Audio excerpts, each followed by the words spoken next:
Une étrange affaire qui nous vient comme par hasard des États-Unis une fois de plus, puisqu'on apprend que la famille Murdoch a bien failli être endeuillée une nouvelle fois. Pourquoi endeuillée une nouvelle fois?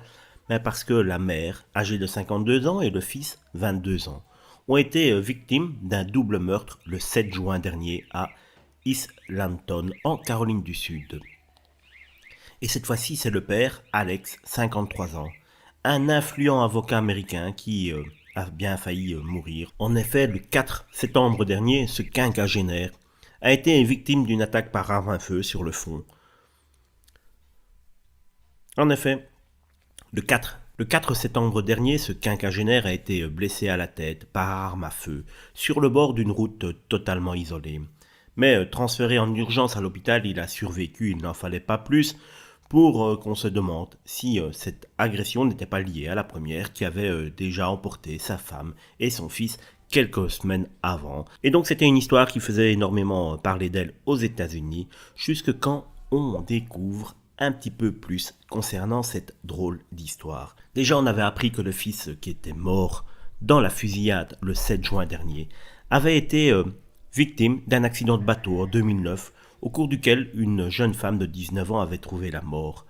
Paul Murdoch avait été inculpé pour conduite de bateau en état d'ivresse ayant entraîné la mort, mais aucun procès n'avait jamais été identifié.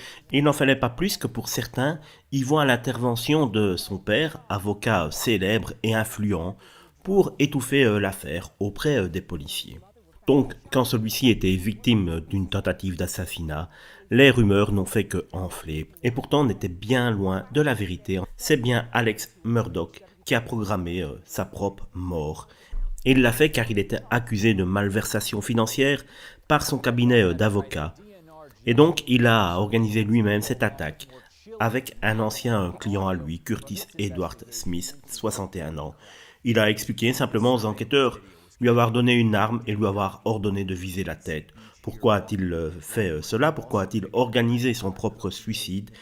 Il a reconnu avoir planifié donc être exécuté par Curtis Edward Smith afin que son fils, âgé de 10 ans, puisse toucher une assurance vie évaluée plus ou moins à 10 millions de dollars. Et pour avoir cette assurance vie, évidemment, il ne devait pas se suicider. L'ancien client, Smith, qui lui a tiré dessus, a été arrêté dernièrement et inculpé notamment de suicide assisté, d'agression et de fraude aussi à l'assurance. Il a reconnu avoir été présent au moment de la fusillade et avoir ensuite jeté l'arme. Comme je vous le disais en début de vidéo, c'est une histoire assez particulière et on n'est peut-être pas tout à fait encore au bout de nos surprises dans cette histoire, puisqu'on ne sait toujours pas pourquoi les meurtres du mois de juin ont été orchestrés